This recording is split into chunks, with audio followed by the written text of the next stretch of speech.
Jadi gue periksa aja tuh si menterinya begini, dungu, presidennya dungu tuh. We close it. 5, 4, 3, 2, 1. Close the door. Rocky Gerung. Bisa nyampe sini gue. Iya. Anda adalah bro. Apa? Lu tuh menurut gua adalah manusia paling fenomenal di tahun pemilihan presiden. Yang fenomenal yang maki-maki gue. Ya, gimana rasanya Twitter 1,5 juta hilang, bro? Ya si dungu aja yang ngambil itu kan. Dan sebetulnya mereka yang rugi. Karena gue masih bisa Ngatain mereka? Lewat Tadi kan- gini-gini kan? Iya. Mereka nggak bisa ngatain lu. Nggak bisa, nah, ya baru nyesel tuh. Baru nyesel. Jadi bodoh, berpikir dulu lah. Tapi lu nggak bikin lagi Twitter? Nggak, belum. Kenapa? Kira gue siksa dulu tuh para pemaki itu. Yep. Tapi lucu loh ya, maksudnya apa ya, Twitter aja bisa hilang. Tapi kan kita nggak tahu yang ngambil siapa, bro. Itu mungkin, itu kan 2 hari menjelang pelantikan presiden ya. Jadi gue pikir mungkin mereka perlu 1,3 juta followers itu buat jagain acara pelantikan karena pasukannya Nyai Roro Kidul nggak cukup. Nggak cukup. Nah sekarang udah selesai pelantikan, mesti dibalikin dong. Balikin, Sopan satunya begitu. belum dibalikin. Balikin ketahuan nanti kan. Kacau dah, hancur. tapi nggak fenomenal banget, apalagi dengan kata-kata dungu yang ada di mana-mana. Yang marah ya yang dungu lah pasti. Kalau dia pinter kan dia diam-diam aja. Iya, tapi sampai di TV lu ditunjuk-tunjuk ini kamu ya Presiden Dungu Indonesia. Ya udahlah, itu biasa sebetulnya kan nggak ada yang personal di situ kan. Iya betul. Tiap kali gue sebutin dungu itu artinya gagal bernalar itu. Jadi dungu adanya di kepala bukan pada hati orang. Gue gak pernah bilang orang dungu. Cara berpikirnya dungu. Gitu. Cara berpikirnya dungu. Iya, itu gagal reasoning gitu kan. Oke. Nah yang dungu ini sebenarnya siapa gitu? Ya setiap orang yang gagal bernalar itu pasti dungu. Nah karena kekuasaan yang terlihat setiap hari, maka sasaran gue kekuasaan. Jadi gue periksa aja tuh si menterinya begini, dungu, presidennya dungu tuh. Kalau Tapi presiden... jalan pikirannya ya bukan orangnya. Jokowi pasti orang baik tuh. Tapi ada kan jalan pikiran yang dungu. tidak bernalar, sehingga gue mesti sebut menghindari kata saudara presiden, saudara menteri gagal menggunakan alat berpikir yang diberikan oleh Tuhan agar supaya kita disebut manusia, dalam kurung dungu tuh. Kalau gue sebut panjang begituan kan, wah itu habis buat nge-tweet aja panjang tuh. mending dungu gitu ya. Dungu itu sama kan. Tapi kalau lu mengatakan bahwa presidennya dungu, berarti rakyat memilih dungu semua dong, bro. Nggak semua dungu tuh. Rakyat itu Kan dia milih. Kalau memilih orang dungu berarti dungu dong. tapi dia nggak memilih orang dungu. Dia tidak tahu bahwa presiden akan menghasilkan kebijakan yang dungu tuh. Lain kalau presidennya dari awal sebutin itu tuh. Oh jadi yang milih itu bukan dungu tapi nggak ngerti apa-apa. Iya, tapi gue di basa-basi ya sebetulnya ya juga. Ya dungu juga. dungu juga nggak ngerti apa-apa. Dungu juga. Mesti siksa dikit. Iya betul. Ya salah milih artinya salah bernalar kan. Salah benarar. Oke. Iya, Jadi banyak yang Ruhut Sitompul. Ruhut mah, gue bilang 1/4 aja nggak mampu dia pakai kecerdasan. Minimal ya mendekati 80% lah, makanya nggak bisa.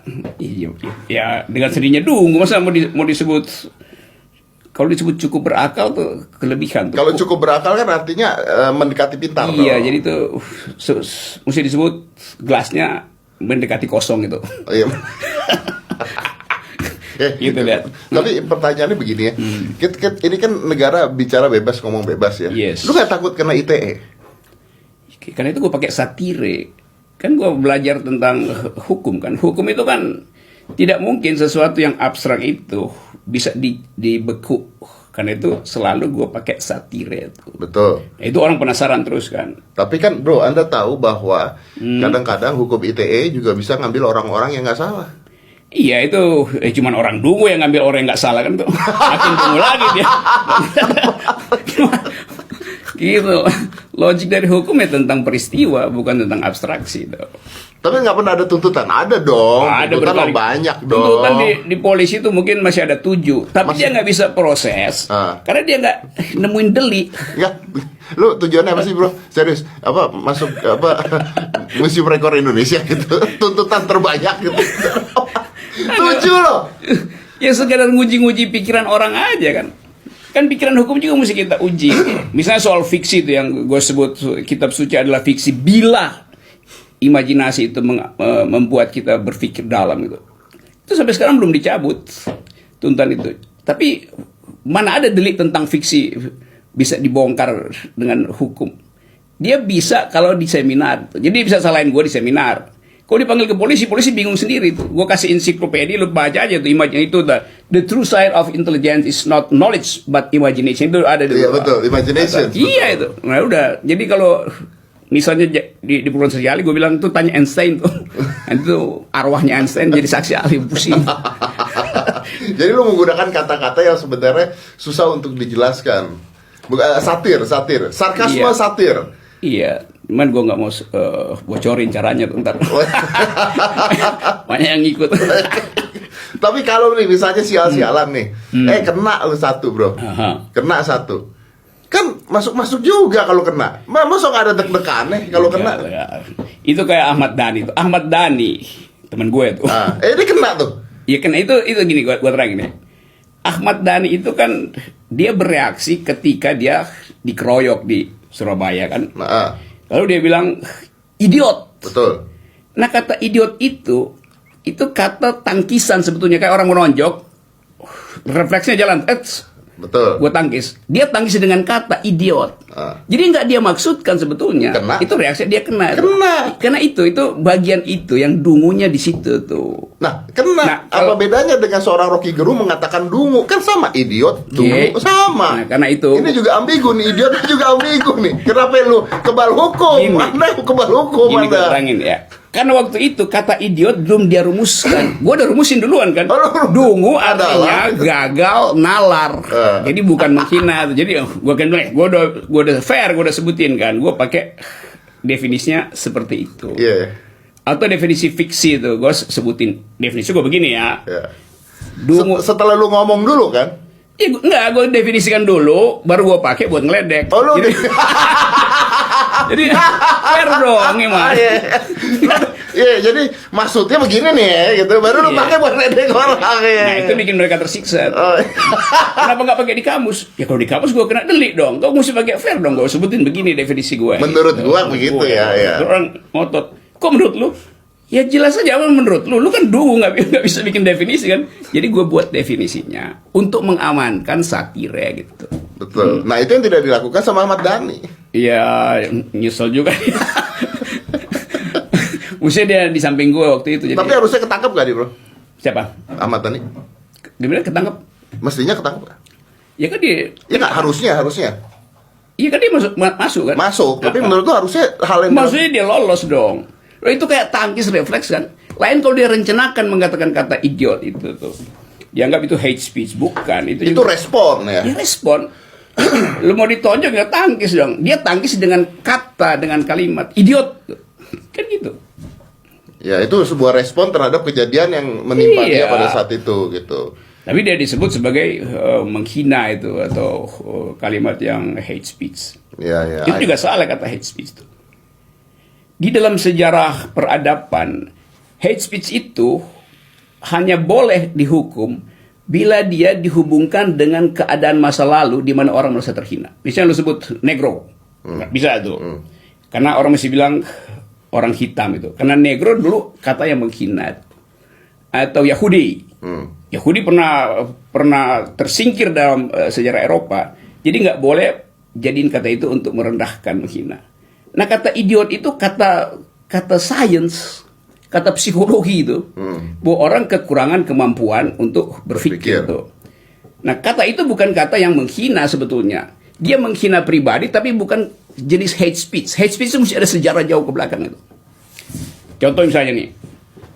Kalau misalnya sebut lo perempuan bego itu, kalau di Eropa itu langsung kena hate speech. Kenapa? Karena ada peristiwa dulu nenek sihir gitu. Ya. Jadi jauh di belakang saja. Zaman witch hunts, black days, witchcraft segala macam itu. Kalau ada perempuan tinggal sendirian di rumah, diduga dia sedang bersekutu dengan setan. Padahal lagi produksi, lagi baca itu. Maka orang menganggap perempuan itu sumber root of all evils itu. Ya. Kalau ada perempuan dalam politik, maka perempuan akan jadi sumber dari bencana. Femme fatale kata orang Perancis itu. Karena ada sejarah begituan di Eropa. Ya. Which akhirnya sejarah itu diakui bahwa sekarang ternyata itu salah kan, bahwa itu bukan Iya, witchcraft dan bukan sebagainya. witchcraft, itu justru produktif. Itu produktivitas. Artinya kalau lu mengatakan begini, artinya undang-undang ITE di negara kita ini sebenarnya amburadul. Amburadul, salah konsep. Masa hate speech itu nggak ada peristiwa apa-apa di belakang kita kan. Jadi hate speech itu buat menghalangi orang mengingat masa lalu sebetulnya kan. Itu poinnya tuh. Dia salah. Kayak dulu nih dia ada pertandingan di Eropa. Mungkin MU versus Liverpool. Hakim garisnya perempuan, Dad. Terus hakim garis bilang out, bolanya tuh keluar. Komentator bilang dasar lu perempuan, kalau laki pasti masuk tuh. Itu dia langsung kena tuh komentatornya karena dia nggak menghina perempuan tuh. Oke. Itu kalau di Amerika ya nggak ada hate speech. Asal lu nggak nonjok orang ya nggak kena, maki-maki nggak ada soal. Betul. Jadi harusnya ITE ada nggak? Mestinya nggak ada itu. Mestinya nggak ada. Iya, kalau nggak ada dia bisa menghina presiden. Bisa. Ya kalau misalnya kayak kemarin ancaman, oh gue penggal di palanya nih, gue bunuh nih, gitu gimana? Ya nggak ada soal kan dia cuma ucapin gitu kan. Tapi kalau ada perbuatan awal, buktinya ya udah di proses hukum kan. Nah masalahnya ini terlalu baper nih aparat nih. Seolah-olah orang nggak boleh mengucapkan sesuatu dalam bentuk bercandaan. Monyet, gue gampar lu. Kan gue nggak bilang dia monyet. Buat gue misalnya yang tahun 80-an jadi mahasiswa itu gampang betul kan. Justru itu sapaan yang menyenangkan. Anjing lu gitu. Iya. Anjing. Kayak zaman dulu aja pada saat rasanya nggak ada Cina gitu itu antar teman ya. Cina lu antar teman itu pada saat itu antar teman. Tapi jadi dipolitisir sehingga orang akhirnya hati-hati. Dalam kehati-hatian itu hukum masuk tuh. Tapi kalau ada ancaman, larinya adalah ancaman, gue akan bunuh ya, gue bunuh ya begini. Ini sebuah ancaman kan sebenarnya kan. Jadi nggak dia bunuh bisa dilihat di otaknya kalau di scan. Itu hormon apa yang keluar di otaknya? Jangan-jangan hormon kegembiraan tuh kan yang bersahabat ya gue bunuh lo ya itu. Kan itu mesti dites tuh jumlah hormon. Kalau hormon ya artinya tapi orang ini harus dilihat dulu dong, diselidiki dulu diselidiki itu bukan karena ucapannya kan, karena motifnya apa itu. Betul. Kalau sampai ternyata ada motifnya dan sebagainya, kenalah dia gitu. Kalau dia iseng ngomong gitu doang. Ya, kalau segala sesuatu harus diatur dengan hukum, waduh. Hidup ini nggak ada enaknya tuh. Kan dikit-dikit. Ini kalau gue ngomong beginian, gue buka dulu. Di pasal 23 ada nggak nih di ITE? Gue hidup nggak, kopinya udah keburu dingin masih. Kalau nggak ada ITE, ntar tugas Kominfo berkurang, bro. Ya Kominfo itu kan lembaga yang dibikin berlebihan tuh. Kan prinsipnya begini kan, semua orang bebas untuk mengucapkan apa aja dalam rangka persahabatan, dalam rangka ngeledek segala macam, kecuali itu delik. Oke. Sekarang dirubah, semua orang dilarang mengucapkan itu agar supaya terjadi persahabatan tuh. Lo terbalik-balik. Ya, makanya kan jadi ambigu. Sekarang kalau gue tanya lo kayak begini, misalnya body shaming itu gimana? Apa misalnya problemnya? Body shaming deh. Ada orang yang ngatain sampai dasar jelek lu, gendut lu, apa segala, sampai orangnya bisa bunuh diri lo. Banyak kasus seperti itu. Ini juga hate speech bukan? Bukan. Undang-undang ITE bukan? Itu nggak masuk ITE itu. Bahkan apa namanya feminis itu catcalling apa namanya itu? Ya, catcalling ya. Segala macam itu. Itu jadi delik mestinya. Kalau kita ngerti tentang feminist point of view itu. Tapi kadang-kadang orang ya dia bersiul aja karena kebiasaan zaman dulu kan. Betul. Padahal sebetulnya siulan itu menyebabkan dia terganggu si perempuan. Maka dia boleh tuntut gitu kan. Nah body shaming tadi misalnya tuh, ya dia tuntut aja kan. Kalau dia nggak tuntut terus dia bunuh diri, salah sendiri masa disebut gendut. Artinya boleh dituntut. Boleh dong dituntut. Tapi bukan ITE. Bukan ITE. Kan jadi kalau misalnya ada orang ngancam mau bunuh gue, cuma ditulisan, boleh gue tuntut ya, dong. Boleh lah. Tapi bukan masuk ITE. Masuknya apa? Ya hukum pidana ada. Hukum pidana langsung. Mengancam itu. Kan ada. Tapi bukan ITE ya. Bukan, karena kalau ITE jadinya akhirnya semua orang kita ngomong begini bisa kena ITE nih. Bisa. Dan awalnya kan ITE itu dipakai buat mengamankan transaksi elektronik kan, buat fraud segala macam. Sekarang berubah jadi omongan orang, kan ngaco tuh. Dulu buat mengamankan orang menipu melalui elektronik, itu disebut kejahatan. Tapi awalnya cuma itu, transaksi elektronik. Berkembang ini gara-gara rejim idiot. Iya. Kalau nggak idiot, rejim itu bisa mikir, dia bisa bedain nih. Ini ungkapan persahabatan, itu hate speech karena pernah ada di dalam sejarah tuh. Sekarang semuanya dianggap hate speech. Dia nggak pernah ngerti apa tuh artinya hate speech di dalam filsafat hukum. Jelaskan dulu idiot nih apa nih? Nanti kita kena nih. Iya, idiot itu tadi kan, itu semacam reaksi aja tuh. Lu idiot lu. Sebetulnya kita nggak boleh sebut idiot karena itu menghina orang yang memang iya, tapi bukan dalam rangka itu. Tapi bukan dalam rangka menghina hal tersebut. Karena udah jadi apa? Jadi langgam bicara. Buat sebut goblok nggak enak itu. Jadi kata itu, bahasa itu kan dipakai untuk mengakrabkan itu. Nah, kalau keakraban itu dianggap membahayakan, ada deliknya di hukum pidana, bukan ITE yang ngatur itu. Oke. Artinya kalau misalnya gue ngomong sama orang, gue barusan ketemu sama Rocky Gerung, goblok tuh orang, boleh? Ya boleh lah. Gue tulis di Twitter, boleh, nggak apa-apa tuh. Kecuali gue merasa, iya gue nggak goblok, berarti dia yang goblok, kenapa tuduh gue goblok, padahal gue nggak goblok, kan gampang aja kan bilang. Iya. Artinya, tapi lu bisa nuntut gue nggak? Iya kalau terserah, kalau gue sih gue nggak pernah nuntut. Kan nggak ada gunanya nuntut kan. Kan orang misalnya maki-maki tuh. Kalau orang maki-maki gue misalnya, gue anggap dia goblok, dia dungu, ngapain maki-maki gue? Karena gue gak akan kasih reaksi tuh. Karena bagi gue maki-maki itu tanda dia gagal untuk melihat soal. Kalau dia bisa lihat soal, dia gak akan maki-maki. Mereka maki-maki karena menurut mereka lu mancing, bro. Iya berarti omongan lu terlalu apa? Ya gue mancing. Terlalu satir menggunakan sarkasme. Nah, kayak begitu kan? Here's the thing, bro. Not everybody understand sarcasm gitu loh. Lu menggunakan sarkasme di orang-orang yang tidak mengerti sarkasme, ya nggak bisa dong. Itu gue sengaja supaya bangsa ini masuk dalam tahap yang lebih enak dalam ngeledek itu. Pakai satire lah itu. Kan satire itu justru menandakan ada abstraksi, ada penundaan reaksi itu. Bikin satire susah loh. Nah dia nggak suka satirenya, dia maki-maki gue. Maka gue rumuskan, lu nggak mampu berpikir di dalam tahap satire, berarti lu dungu tuh. Jadi maki-maki lu karena lu dungu, ya gue maafin itu.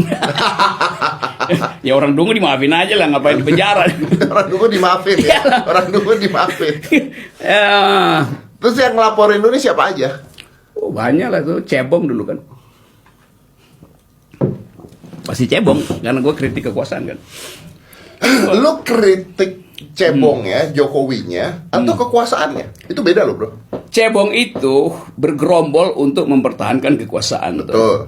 Saking fanatiknya, dia nggak bisa lagi analisis apa sebetulnya yang terjadi behind segala macam kebijakan itu. Oke, bro, sorry nih ya, gue potong ya. Tapi kan lu orang pinter, lu harusnya mengerti bahwa rumusannya. ini gak satir. Iya, cuma orang pinter yang bisa bilang gitu. Iya, betul. Orang pinter yang seharusnya mengerti bahwa siapapun presidennya, siapapun presidennya di Indonesia, ini gak akan sempurna, akan ada yang mengatur, akan ada yang mendompleng dan sebagainya. This is not about Jokowi, this is about whoever the president is. Pasti ada yang mendompleng, pasti ada yang ngatur, pasti ada karena yang begini. Itu siapapun yang jadi presiden, zaman SBY juga gue kasih kritik, dari zaman Harto, zaman Gus Dur juga, padahal Gus Dur temen gue. Tapi jadi nggak ada yang beda sebetulnya. Nah jadi apa tujuan lo ngeritik kalau misalnya nggak ada yang beda juga? Power tends to corrupt and absolute power corrupt absolutely. Jadi buat halangi itu berubah jadi absolute, mending kita kasih kritik di awal gitu. Kan cuma itu kan. Kan implikasi dari kekuasaan kan dia mau ngatur semua kan. Karena itu kita mesti kasih kritik. Nah, orang marah kalau gua kasih kritik. Bagaimana coba? Atau dianggap, wah, nah, kan pemerintah nggak ada pemerintah yang ingin menyengsarakan rakyat. Loh itu idealnya. Dalam praktek 90% kekuasaan itu menyengsarakan rakyat dari abad pertama. Betul. Kekuasaan itu begitu. Betul, which you cannot change anything. Iya, karena itu dari awal oposisi harus bekerja. Oposisi itu bekerja 1 detik setelah kekuasaan terbentuk tuh. Kalau Anda mengatakan oposisi harus bekerja, lu ngomong oposisi harus bekerja, kenapa nggak lu masuk ke dalam sebuah lembaga yang benar-benar bisa menjadi oposisi? Yang mana lembaga oposisi sekarang nggak ada kan? Semuanya ada di kekuasaan. Iya, kalau sekarang nggak kemarin-kemarin. Ya gue udah bisa prediksi ini nggak bakal ada lembaga yang beroposisi. Oke, kalau gitu kenapa nggak lu membuat lembaga sendiri, bikin partai dong? Nah ini podcasting ini kan juga bagian dari oposisi, lebih efektif nih. Lebih efektif ya? Ya daripada kasih konferensi pers ini udah segini kan. Tapi lebih efektif mana ketika seorang Rocky Gerung sendirian begitu, atau seandainya lu bikin partai? Kemarin gue ngobrol sama Fahri Hamzah, dia bikin partai Gelora kan? Iya bagus, gue selamatin lah dia. Nah, sekarang kenapa lu nggak bikin partai? Bukan nggak mau bikin, buat keadaan sekarang lebih efektif mengucapkan kalimat daripada mengumpulkan orang tuh. Oke. Karena gue anggap itu langsung, kalau gue kasih kritik langsung kena ke jantung. Langsung kena ke jantungnya. Kalau lewat partai itu mesti nego dulu kan. Ini bahasanya bagaimana, nih kalau terlalu keras, ntar proyek-proyek di belakang bisa dihambat segala macam. Makanya lu gak masuk PKS atau Nasdem ya? Enggak. PKS tetap gue dorong-dorong jadi oposisi. Kan cuma PKS yang ada di luar kan. Oh. Itu. Lu dorong-dorong. Dorong. Ya, why don't you join it? Join secara ide kan sama kan. Ya kenapa nggak mau? Tadi lu bilang. Terbatas itu, jadi terbatas. Karena begitu masuk, nanti rapat Tapi dulu kan akhirnya seorang Rocky Gerung ini jadi kuda liar. Yang harus diamankan. Iya, lebih enak kan. Gak ada yang menunggangi kan, kuda liar. Kalau lu mengatakan nggak dinunggangin, tapi banyak orang yang mengatakan pada saat itu ini disuruh nih, ini dari partai ini nih yang nyuruh seorang karakter Rocky Gerung keluar nih kan begitu. Nah, baru sekarang mereka sadari bahwa ternyata enggak. Ternyata tidak. Karena barusan gue kritik Prabowo segala macam kan. Kalau dianggap gue orang Prabowo kan gue nggak mungkin kritik dia kan. SBY juga gue kritik dari dulu tuh. Jadi nggak ada begituan tuh. Itu cuma keinginan orang buat jebak gue, dianggap ini rejim Cikeas, rejim Hambalang, buset. Gue Hambalang ya. Rejim Bintaro. Tapi kalau misalnya orang nanya, terus tujuan lu ngapain sebenarnya? Selain untuk memberikan oposisi, mengkritik oposisi, tapi tujuan lu ngapain? Hidup udah enak dan sebagainya, udah santai-santai aja, lu bisa ngajar. Lu ngapain ngurusin pemerintah? With you cannot change. Lu nggak bisa merubah itu juga gitu loh. Yang kuat aja nggak bisa, lu nggak bisa merubah apapun, tapi lu bersuara sampai heboh banget. Wis, gua suka sih. Maksudnya gara-gara ada sebuah suara yang entah dari mana gitu ya, ngaung sendiri gitu kan. Ini heboh gitu. Tapi the reason why some people still don't understand why doing that gitu. Ngapain lu ngelakuin itu? Itu suara gitu. dari apa namanya? Ada lagunya Sound from the Wilderness, Sound of True Love apa gitu loh.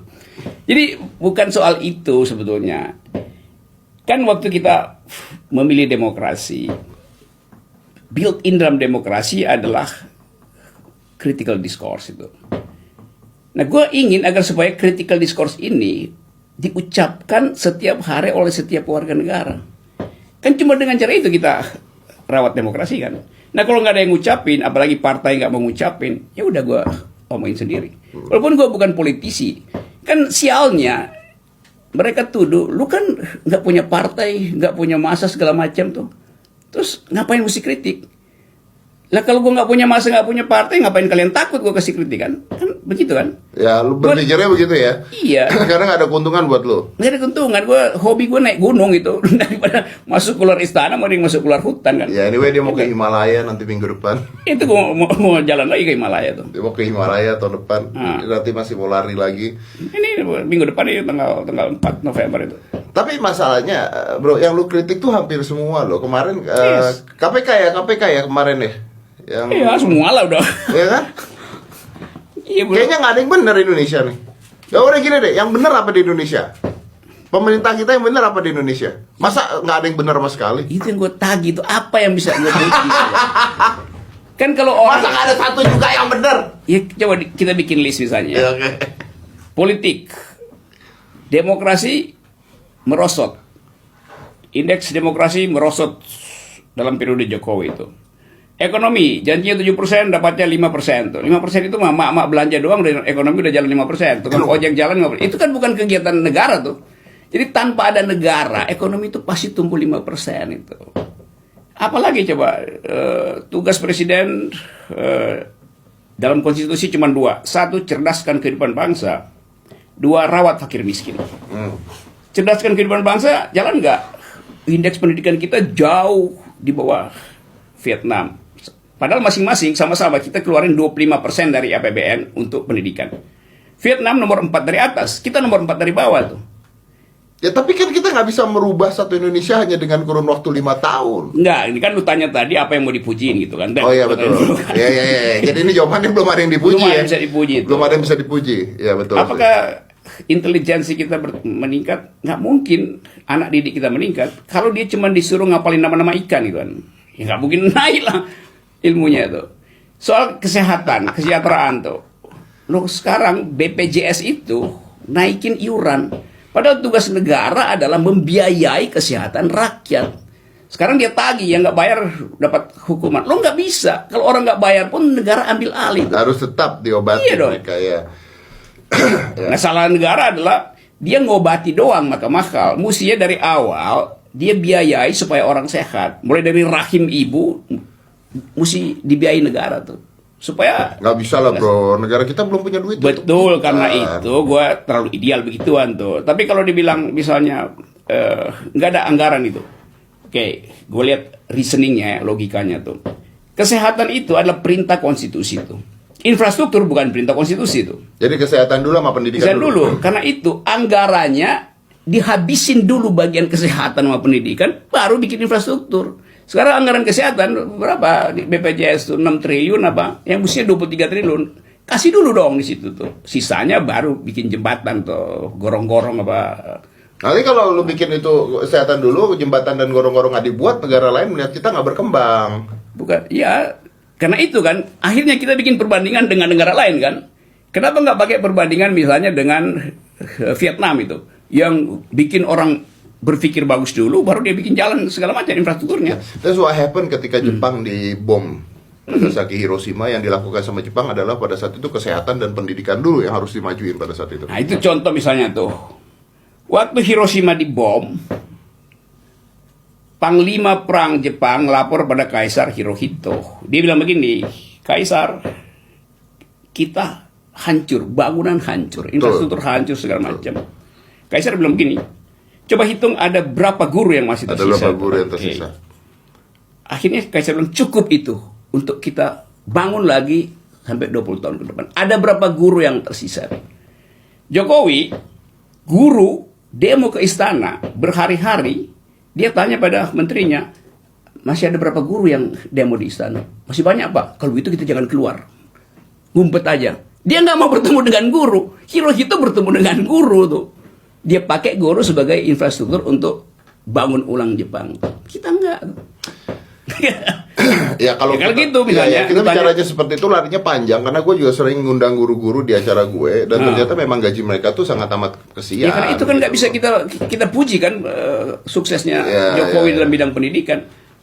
Bagaimana? Lu nggak ngasih kesempatan, baru 5 tahun loh. 5 tahun itu udah mestinya udah bisa IQ nasional naik 20% tuh. 20%? Mestinya 5 tahun. Kalau gua misalnya, kalau dikonsentrasiin semuanya ke pendidikan. Iya, kalau gua presiden, lu menteri pendidikan pasti jalan tuh. Iya, karena itu kan. Itu kan soal pilihan, ada trade off kan. Nah, tapi sekarang ada menteri pendidikan baru nih, Bro. Iya, gua baru. Ya, kayak kita kasih kesempatan dia untuk lihat prospeknya seperti apa tuh. We close it 5 4 3 2 1, close the door.